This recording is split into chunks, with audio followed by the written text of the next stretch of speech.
Alright, on to the Pyreborn Uncommons. And it's a very greedy tier, for sure. Almost everything in this tier has some interaction with greed to some degree, minus maybe one or two cards. But yeah, speaking of greed, the first card up here is Greed. Now, I'll be honest, I don't really like this card. It could be good. I think it is technically valuable, but the main problem is it hurts every unit, and that is not something that is good for Pyreborn. Pyreborn has arguably the best unit pool in the game, I could argue. So it's like, sure, you could have a unitless floor, and it's like you can kill some, clean up some AoE, and if you just don't have a unit on that floor, then that's fine. But I feel like with Pyreborn, I'm very likely to set up bottom floor, so then Greed just isn't good. It's not a good finisher, because you're already applying AoE most likely on your main floor, or even a mid floor, so it's like, it's only like super useful if you play it on an empty bottom floor, but like, I don't want to usually plan on going empty bottom floor. I guess sometimes I would. I could have like an endless guildmonger down there, for example, just sitting there and whatnot. But I don't know. It's just like, in practice, every time I take Greed thinking it will be good, it just does not end up being good. It's like, I don't know. It just it does a ton of damage for one Ember, but the fact that it hits both sides is just such a downside. I think it could be good, though. You could like hold it over and maybe lean into it. I don't know. It's maybe also just, there's probably some element of happenstance. It's just like, by the time I see a Greed, I'm like, I just don't know what Greed solves for me, and I'm looking for like a main game plan at that point. I feel like the uncommons here that are Greed related, a lot of them are kind of awkward because they're not greedy enough for me to care by the time I'm in the mid game. Some of them are really insanely good with the greed that they provide, and those are obviously still good picks, but a lot of the other ones, it's like, I would have need to like see you in my starter card to really think that you served a good purpose, and greed kind of falls into that for me. So if for some reason I do get lucky and it's offered in my common drafts, especially since Pyre commons aren't really that good, then sure, I'll take it. That's like the best situation for it, I feel. But yeah, by the time I'm mid-game, I'm like, I don't know, I probably have much better ways to get gold, hopefully, and things that I can just actually build a floor out of or support a floor with. And Greed just doesn't do that, so it's not a bad card. I just don't think it's very good, though, for me. So I'm going to go C, possibly D with it. It's hovering C and D, we'll see. Then Mindcudge is probably the only card here that isn't like directly greed related, I feel. It still can help with greed, but it's just a very versatile card. 4/4 for a 1 is not necessarily insane stats, but it is cool that it gives you some stats. Not every equipment does. And the resolve effect is just wildly good. I mean, you put this on a 2 cooldown unit, and now all of a sudden you can use his ability every single turn. It's just so good. And you can deploy it, right? So, and you can merge it with something else because it's equipment. It's just really good. Super good with like Hothead, of course, but also pretty good with Lord Phoenix, I find. Those are going to be the two main benefactors from it, and then usually just other clans, I would say. Typically I'm putting it on other clans, maybe other heroes even in some cases. Is it S? I don't think it's S. I think it's A tier. A tier sounds about right. Because there are runs where it just isn't going to be useful, so I think it is skipped enough that I won't go S tier with that one. What was the next card we're looking at here? It was Sacrificial Chamber. Now this one, unlike Greed, I feel is insane enough with the greed it provides that it's actually a pretty enticing pick a lot of the time at the uncommon tier.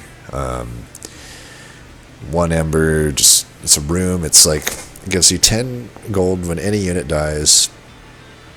So it's basically doing what greed does, but every single turn and not killing your own enemy, your own allies. Granted, if your allies die, you still get the gold anyway. But yeah, it's just like objective. It's not objectively. I'm not gonna use that word, but it's pretty damn close to objectively better than greed, in my opinion. At least for how I play the game. Like, you know, I usually have a kill floor. Even if I have a 3-floor setup, one of the floors is going to be the kill floor, and that's where Sacrificial Chamber is going to go unless I really need some other room there. And yeah, I mean, it's just insane amounts of gold you can get from this thing. Not hard at all to get to 1,000 gold with a run in a fight or two with this. So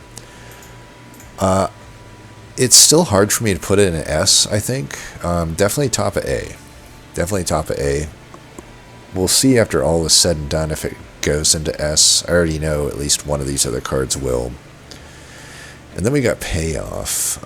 Payoff is somewhat greed related. You know, you do need the eggs to make it worth it, but it can be really good. I think just often it's not super worth taking. It can be very good though. Very good way to get Pyre health back. You can combo it with Pyrestone as well, and it does some... I think it's a bug, but it does some wonky things there. It's like... It's supposed to just only give 2 Pyre health, but I'm pretty sure it like adds that Pyrestone health to every egg. So I've done like 50 health heals with it. I know it's, you know, it could be an exploit, I guess, but you know, for what it is, it's even if it didn't have that bug, it's still a useful card. But I just don't find myself taking it that often. Because it's a weird card in that it doesn't really help you. It's like a comeback card, and it's hard to take a comeback card because if you're in a position where your Pyre health was already dire enough that you want to pay off, often your deck must suck, you know. So it's like you kind of need it in supplementation to like hitting some other power spike to really make sense. But, you know, it happens often enough that I don't think it feels like a bad card or anything. I'm going to go B tier with it, I think. But I could see C tier. If I put it in C, I'm definitely putting Greed to D, though. They don't deserve to be in the same tier, in my opinion.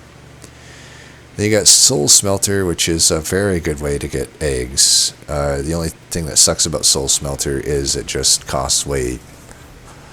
I don't want to say too much, but it costs a lot. You know, it ain't easy to get out there, and the stats are pretty middling for a 3 cost. So it just gives you 10 attack, it costs 3.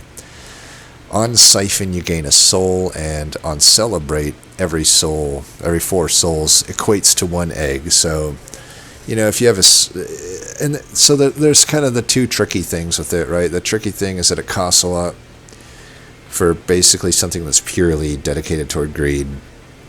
But then it also, you know, you have to celebrate. So sometimes if you put it on a unit that ends up dying in Relentless, that can suck. You got to try to put it on the right unit, but hopefully, in some cases it's tough because some cases your like backline damage carrier or whatever has to have a different equipment on it. So then you end up putting it on your tank or something and hope for the best. So it doesn't always hit. You know, you might die before Celebrate, or you just might not get enough siphons with it in some cases. But most of the time, this is going to get you full eggs each fight. So that's really good. I just don't think it's worthy of the S, but it is definitely A, I think. I'll put it around Sac. I think Sac Chamber has the higher floor, and it's easier to use than Soul Smelter. So I'll give it the edge for now, but Soul Smelter definitely has an equal or maybe higher ceiling in some cases. Very good greed card, though. Oops, what are we looking at next? It's Dragon's Breath, that's right. Dragon Breath is good. It's similar to, like, you know, a lot of these 3-cost spells that just aren't really worth it at 3, but if you can get some cost reductions on it through spell upgrades or artifacts and whatnot, or get like a boiler room or something, then it's really good. It's not as good as another spell that we'll be going over here soon, but you know, it tries its best. I do think it's definitely overcosted at 3, though, right? Like, Pyrogel 10, then Deal 10, it's like, it's okay. It's just one of those cards that you can really suck some value out of as if you pour the stuff into it. It's just not that good vanilla, I feel, but certainly has potential. There's going to be a lot of stuff in A tier, huh? I feel like I could go B with it. It's definitely better than Payoff. But it's not as good as Caesar 3 that I'm looking at here.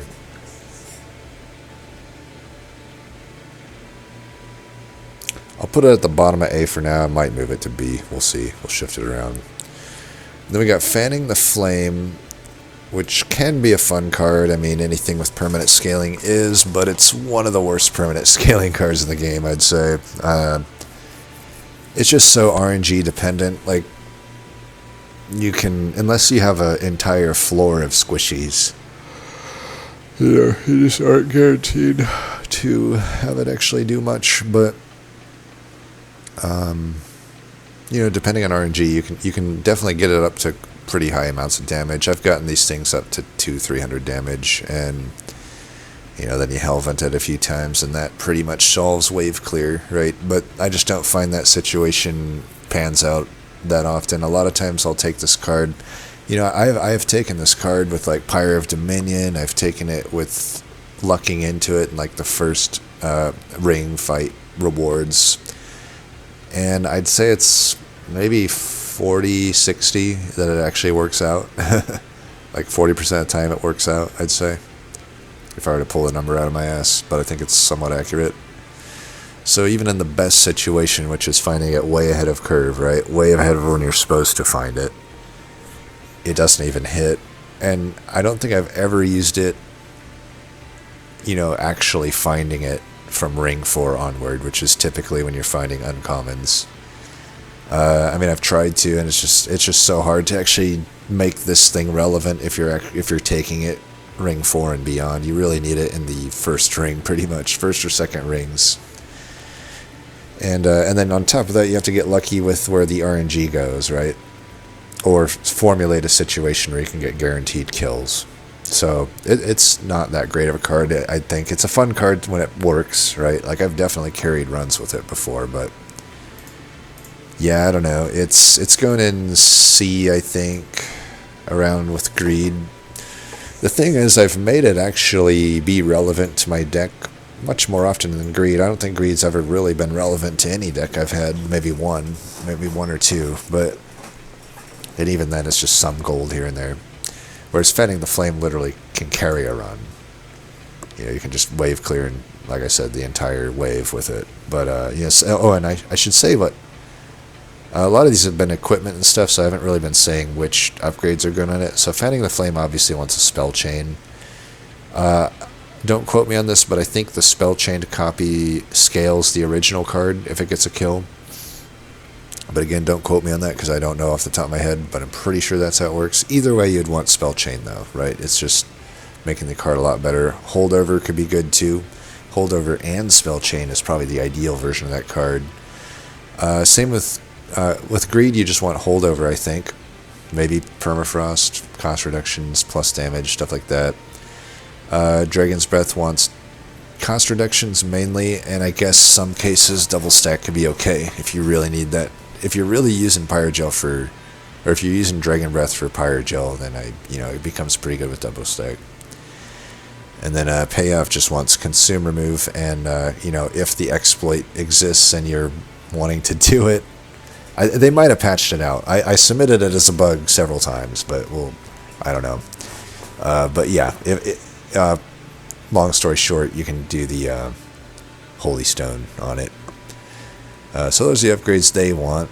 And yeah, we'll see how this all pans out. Inequivalent exchange, it's like not a great card, I feel, but it does its job. You know, you're taking it, I think, if you're really desperate for removal, and it's not the worst removal in the world. It just kind of sucks that you have to use eggs for it.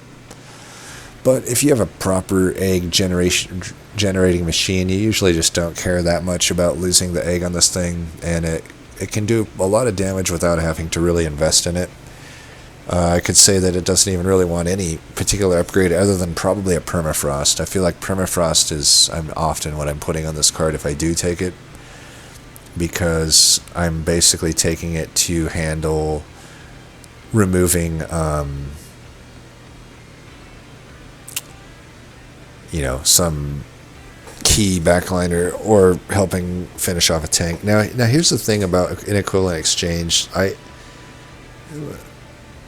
There is some carryover because it used to be much more useful because, you know, there's a unit that isn't really that featured. It's like it was every tester's most hated unit in the game. And it was, you probably barely notice it, but there's this unit in the savagery fight that has like 2 stealth, 60 health, and it's a silence enchanter.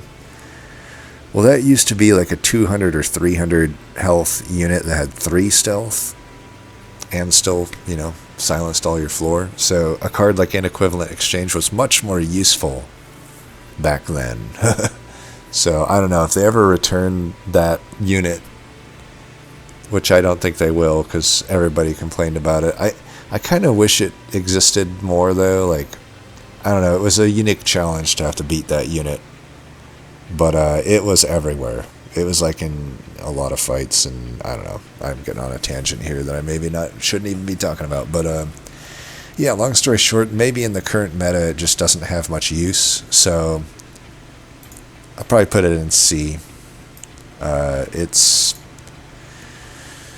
theoretically good if you needed to do a bunch of single target damage to some backliner, but I just don't know that you need that much. I could still see it being pretty good into the savagery fight though, so I might still bump it above greed and all that, because there is that 50 health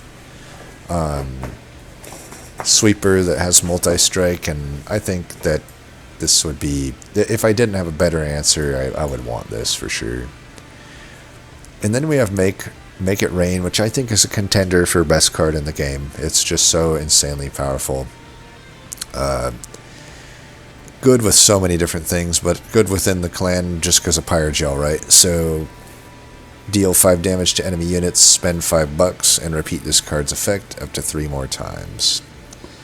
So that's not much money to pay for just gigantic amounts of damage. If you have Conduit or Spell damage on it, and enemies have Pyrogel, this thing is just going to delete the floor. This thing is going to absolutely delete the floor. Just keep in mind you're doing the initial damage, and then the follow-up damage hits 3 additional times. That's 4 hits. 4 flat AoE hits for 1 Ember. Sure, you spend some gold, but you're Pyreborn. You don't care about that. You do not care about that. And honestly, a lot of times I'll take it and I just won't play it for a few fights. That's fine if I really want to be stingy with my money. But then, yeah, by the time I'd say by the time Ring 6 and beyond come, then you're very happy to have Make It Rain in your deck. It also takes a lot of upgrades quite well. It takes Holdover, it takes Spell Chain, it takes plus 10 damage, all of those very well. Permafrost is not bad either if you're just needing it for back up on a specific turn. You know, its Permafrost is fine. Very, very good card. And, you know, it's S for sure. If you told me it's the best card in the game, I wouldn't argue with you.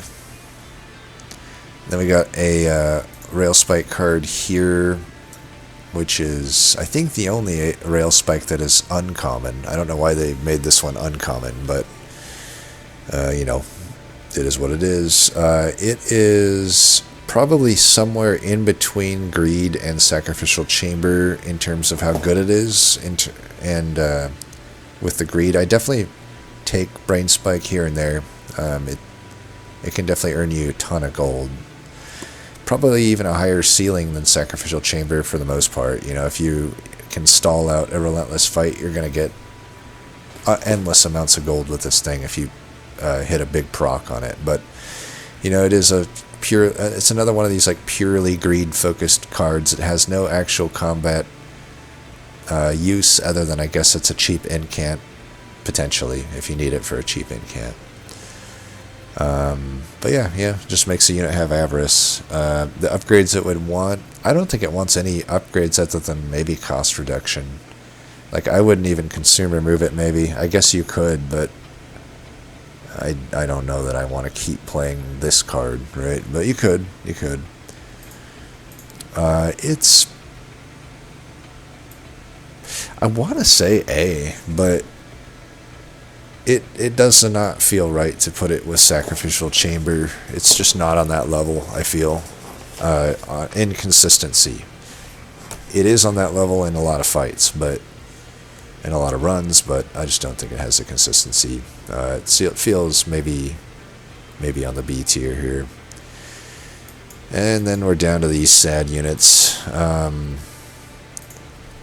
Whelps, I mean, I've already talked about Whelps and the problems that they have, and these are even worse than the common Whelp, in my opinion. They're purely greed-focused, and one is just better than the other. Stuck-up Whelp is just better than Wealthy Whelp, in my opinion. I mean, Stuck-up Whelp actually can earn you a ton of gold. It's hard for me to fit this into a deck and onto a floor, but if you can, it's a ton of gold. I mean, it's basically like a Pyre Spike, if not better, in a lot of cases. So it's like usable if you needed that greed. This Moneymaker, though, just doesn't make sense to me. It's like, and it used to be better. Like, it used to just give you 1 dragon egg on the ability, and I think its cooldown might have been 3, but I took that unit quite often, and it was not overpowered, it was just reasonable.